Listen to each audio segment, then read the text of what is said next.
আমাদের উপর শত শত সন্ত্রাসী বহিরাগত ক্যাম্পাসে ঢুকে আমাদেরকে কুপিয়ে গুলি করে আমাদেরকে আহত করা হয়েছিল। তো আমরা ওই দিনই 4 জনকে গ্রেফতার করা হয়েছিল, আমরা সেটি দেখেছি। এবং আমরা জানাতে চাই যে শুধু 4 জন না, ওইখানে বিভিন্ন চিহ্নিত বিএনপি এবং যুব দলের, ছাত্র দলের বিভিন্ন ক্যাডাররা এখনো বাইরে ঘুরে বেড়াচ্ছে। 5ই আগস্টের পর আমরা কখনো ভাবিনি আমাদের এদিকে আসা লাগবে। তারপরও যেহেতু আমাদের ক্যাম্পাস নিরাপদ না, আমাদের ক্যাম্পাস রক্ষার্থে আজকে আবারও আমাদের এদিকে আসতে হয়েছে।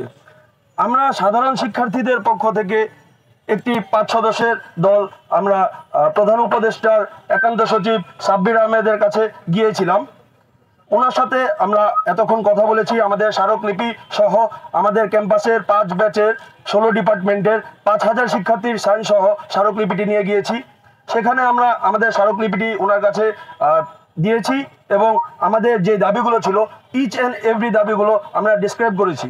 উনি সব শুনেছেন, উনি সব জানতে চেয়েছিলেন, আমরা সব কিছু বলেছি এবং উনি ওনাদের পক্ষ থেকে, রাষ্ট্রের পক্ষ থেকে,